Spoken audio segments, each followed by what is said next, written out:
ಪ್ರಿಯ ವೀಕ್ಷಕರೇ, ನಮ್ಮ ಚಾನಲ್ಗೆ ಸ್ವಾಗತ. ಮಣ್ಣಿನ ಪಾತ್ರೆಗಳು, ಮಣ್ಣಿನ ಮಡಿಕೆ ಮುಂತಾದ ವಸ್ತುಗಳನ್ನು ಬಹಳ ಪ್ರಾಚೀನ ಕಾಲದಿಂದಲೂ ನಮ್ಮ ಹಿರಿಯರು ಬಳಸುತ್ತಿದ್ದರು. ಅದರಿಂದ ಅವರ ಆರೋಗ್ಯವು ತುಂಬ ಸದೃಢವಾಗಿ ಬಲಿಷ್ಠವಾಗಿತ್ತು ಎಂಬುದು ಕೂಡ ಅಷ್ಟೇ ಸತ್ಯ. ಇವತ್ತು ನಮ್ಮ ಮನೆಗೆ ಮಣ್ಣಿನ ಮಡಿಕೆ ಪಾತ್ರೆಯನ್ನು ಮಾರುವ ಒಬ್ಬ ವ್ಯಕ್ತಿಯು ಬಂದಿರುತ್ತಾರೆ. ಸುಡು ಬಿಸಿಲಿನಲ್ಲಿ 42 ಡಿಗ್ರಿ ಟೆಂಪರೇಚರ್ ಜಾಸ್ತಿ ಇದ್ದರೂ ಕೂಡ ಆ ಬಿಸಿಲಿನಲ್ಲಿ ತಲೆಯ ಮೇಲೆ ಹೊತ್ತುಕೊಂಡು ಮಡಿಕೆಗಳನ್ನು ತಂದಿರುತ್ತಾರೆ.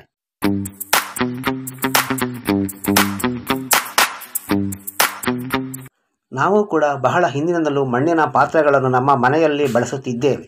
ಇವತ್ತು ಕೂಡ ಒಂದಷ್ಟು ಪಾತ್ರೆಗಳನ್ನು ತೆಗೆದುಕೊಂಡಿರುತ್ತೇವೆ. ಆದರೆ ನಮ್ಮ ತೆಗೆದುಕೊಂಡ ಪಾತ್ರೆಗಳಲ್ಲಿ ಒಂದಷ್ಟು ಪಾತ್ರೆಗಳು ಹಕ್ಕಿಗೆ ನೀರು ಕೊಡುವ ಉದ್ದೇಶದ ಕೂಡ ಆಗಿರುತ್ತದೆ.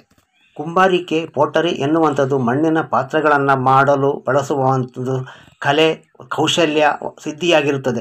ಇದು ಬಹಳ ಕಷ್ಟಕರವಾದ ಕೆಲಸವಾಗಿರುತ್ತದೆ. ಇದು ಬಹಳ ಹಿಂದಿನಿಂದಲೂ ನಮ್ಮ ನಾಡಿನಲ್ಲಿ ಜಾರಿಯಲ್ಲಿ ಇರುತ್ತದೆ. ಇದು ಒಂದು ಗೃಹ ಉದ್ಯಮವಾಗಿರುತ್ತದೆ.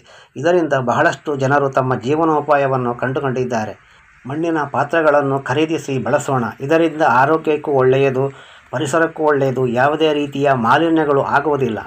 ಆರ್ಥಿಕತೆ ದೃಷ್ಟಿಯಿಂದ, ಜನರ ಉದ್ಯೋಗ ಮತ್ತು ಉದ್ಯೋಗ ಮತ್ತು ಜೀವನೋಪಾಯದ ದೃಷ್ಟಿಯಿಂದ, ಜನರ ಬದುಕಿಗೆ ಒಂದು ಆಶ್ರಯ ಆಗುವ ದೃಷ್ಟಿಯಿಂದ ಈ ವಸ್ತುಗಳನ್ನು ಖರೀದಿಸಿ ಅವರ ಜೀವನಕ್ಕೂ ಮತ್ತು ಈ ಕುಂಬಾರಿಕೆಗೂ ಪ್ರೋತ್ಸಾಹವನ್ನು ಕೊಡುವುದು ಕೂಡ ಬಹಳ ಮುಖ್ಯವಾಗಿದೆ ಬಂಧುಗಳೇ. ಗಟ್ಟಿ ಬರ್ತದೆ, ಗ್ಯಾಸಿಗೆ ಇಡ್ಬೋದು. ಸ್ಟವ್ ಇದು ಸುಡುವುದು ಬೇಡ, ಎಲ್ಲ ರೇಟ್ ಕಮ್ಮಿ ಮಾಡಿ ಕೊಡ್ತು. ಮಣ್ಣಿನ ಪಾತ್ರೆಗಳನ್ನು ಬಳಸೋಣ, ಕುಂಬಾರಿಕೆ ಕಲೆ ಕೌಶಲ್ಯವನ್ನು ಉಳಿಸೋಣ, ಪರಿಸರವನ್ನು ಉಳಿಸೋಣ.